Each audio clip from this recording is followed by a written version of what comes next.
Assalamualaikum warahmatullahi wabarakatuh. Alhamdulillahi wa kafa. Salatu wassalamu ala Rasulillahil Mustafa wa ala alihi wa sahbihi ahlil sidqi wal wafa. Pemirsa yang dirahmati Allah Subhanahu wa taala. Kita bersyukur kepada Allah Subhanahu wa taala atas segala nikmat yang telah Allah berikan, Allah hadirkan dan Allah anugerahkan di dalam kehidupan kita. Yang mana semua nikmat itu jikalau kita ingin menghitung-hitungnya, niscaya tidak akan pernah sanggup kita menghitungnya. Allah Subhanahu wa taala berfirman, "Wa in ta'uddu ni'matallahi la tuhsuha." Jikalau kalian bermaksud menghitung-hitung nikmat yang telah aku berikan, la tuhsuha. Oleh sebab itu pemirsa, sudah sepantasnya, sudah seharusnya kita menjadi hamba Allah yang senantiasa mensyukuri apa yang telah Allah berikan di dalam kehidupan kita. Salawat dan taslim semoga senantiasa terlimpah curahkan kepada junjungan kita, tauladan kehidupan kita, uswatun hasanah kita, Rasulullah Muhammad sallallahu alaihi wasallam. Semoga kita semua tercatat termasuk dalam golongan beliau sallallahu alaihi wasallam. Hidup kita konsisten menjalankan perintah dan sunnah-sunnah beliau. Kita berharap semoga nanti ketika kita diwafatkan Allah di yaumil qiyamah, kita mendapatkan syafaat beliau sallallahu alaihi wasallam. Pemirsa yang dirahmati Allah Subhanahu wa taala, kita bersyukur Allah memberikan nikmat kepada kita berupa dipertemukan dengan bulan suci Ramadan. Bulan yang kemuliaannya diagungkan oleh Allah Subhanahu wa taala. Bulan yang sejak pagi, malam hingga pagi lagi dinaungi dengan rahmat dan maghfirah Allah Subhanahu wa taala.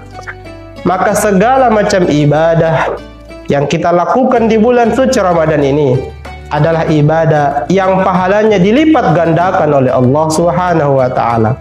Kita melaksanakan ibadah salat sunnah di bulan Ramadan dilipat gandakan pahalanya sebagaimana pahala wajib di luar bulan suci Ramadan.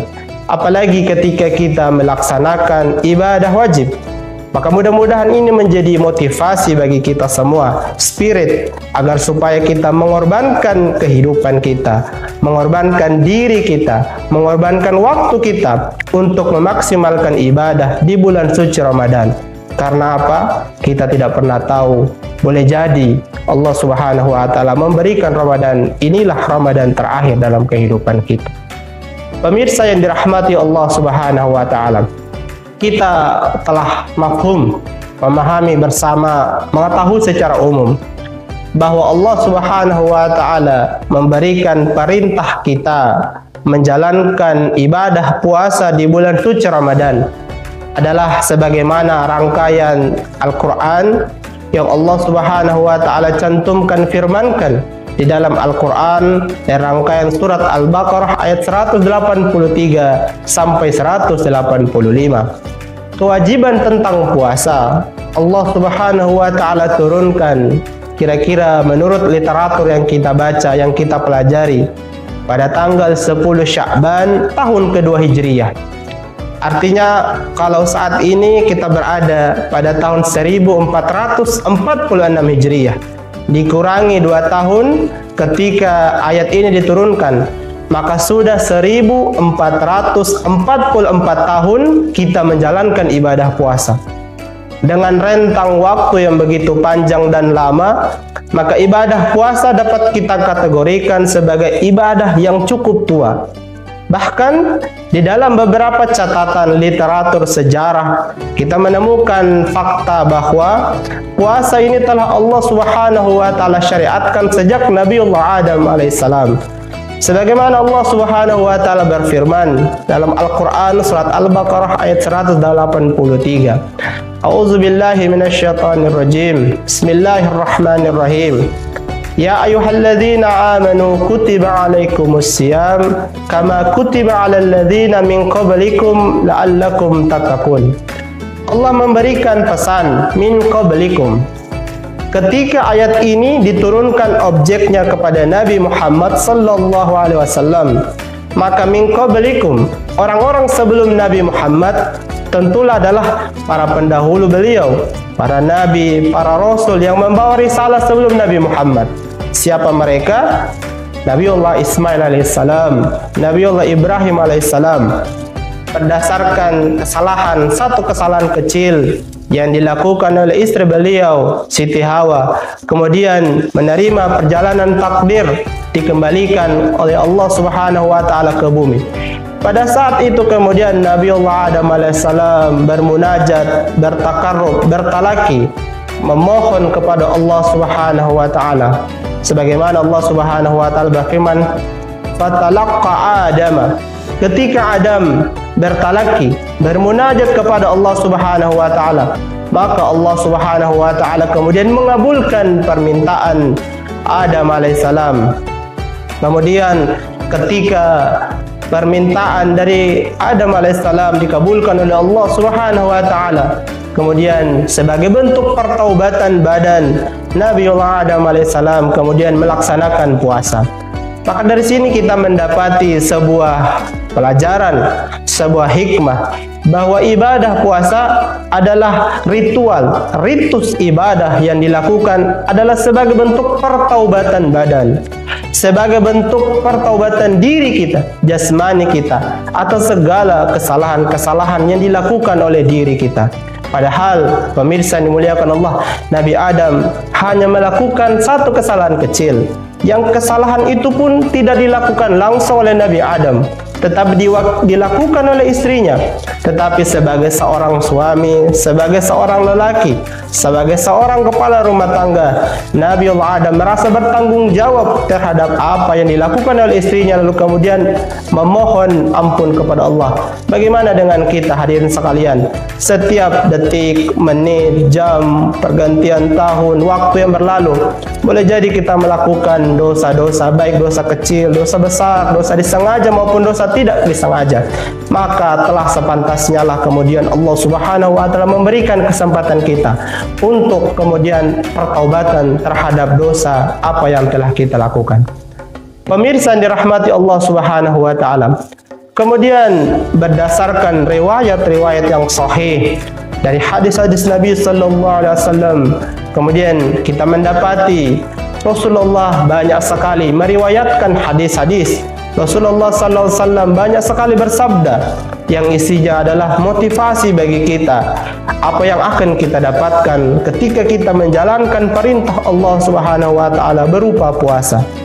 Di antara hadis-hadis yang umum telah kita pahami, kita paham bersama, misalnya hadis man shama ramadana imanan wa ihtisaban ghufira lahu ma taqaddama min dzanbi.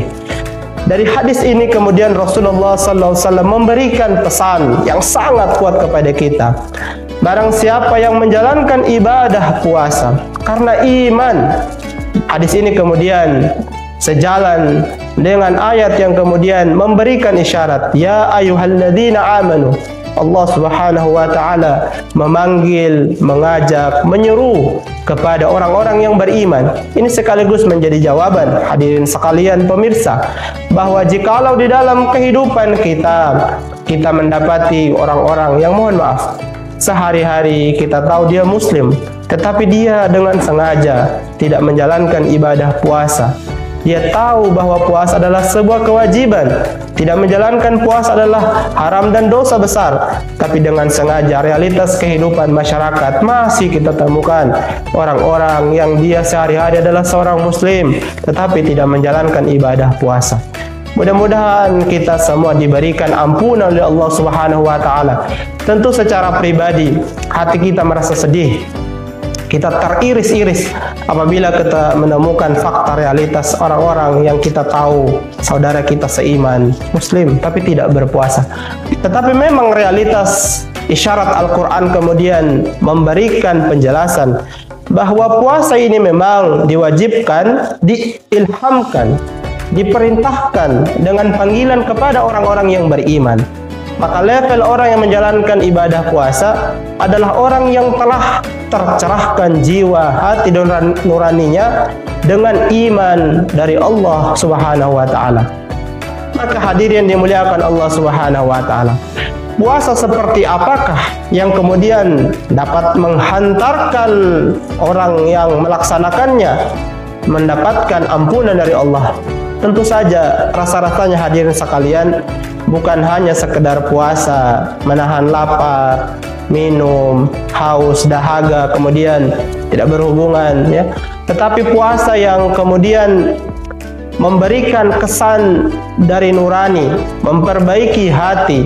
Inilah yang kemudian yang disampaikan oleh Al-Imam Al-Ghazali tentang level-level atau tingkatan orang yang berpuasa dengan puasa orang-orang yang khusus. Maka pemirsa yang dirahmati Allah Subhanahu wa taala, telah puluhan kali, belasan kali kita melaksanakan ibadah puasa. Dan yang paling tahu level dan kualitas ibadah puasa kita hanya kita dan Allah Subhanahu wa taala. Karena kita yang menjalaninya. Pada hari-hari ini, marilah kita menilai ibadah puasa kita. Marilah kita menilai seluruh rangkaian ibadah yang telah kita laksanakan selama bulan suci Ramadan. Apakah ibadah ini adalah ibadah yang pantas untuk kemudian diganjar dengan pembebasan dari segala macam dosa? Apakah ibadah-ibadah ini adalah ibadah yang pantas diganjar dengan balasan diampuni segala dosa? Apakah ibadah-ibadah ini nantinya menjadi ibadah yang mengantarkan kita menjadi orang-orang sebagaimana tujuan disyariatkannya puasa, menjadi orang-orang yang la'allakum tattaqun, orang-orang yang bertakwa? Maka mari kita menilai diri kita, mari kita merenungi, mentadaburi pesan-pesan ilahi dalam Al-Quranul Karim. Kita introspeksi terhadap diri kita. Mudah-mudahan dengan cara itu kita dapat menaikkan level ibadah kita dari hari ke hari, dari tahun ke tahun, sehingga kita semua bisa sebagaimana yang diciptakan oleh Allah Subhanahu wa taala dalam Al-Qur'an, menjadi orang-orang yang terampuni, menjadi orang-orang yang la'allakum tattaqun, yang level keimanannya tidak lagi berada dalam level iman, tapi level ihsan, merasa ditatap oleh Allah Subhanahu wa taala. Mudah-mudahan ini menjadi pegangan, pelajaran, perenungan bagi kita semua, agar supaya kita dapat menjadi orang-orang yang semakin baik dari hari ke hari. Aqulu qauli hadza. Assalamualaikum warahmatullahi wabarakatuh.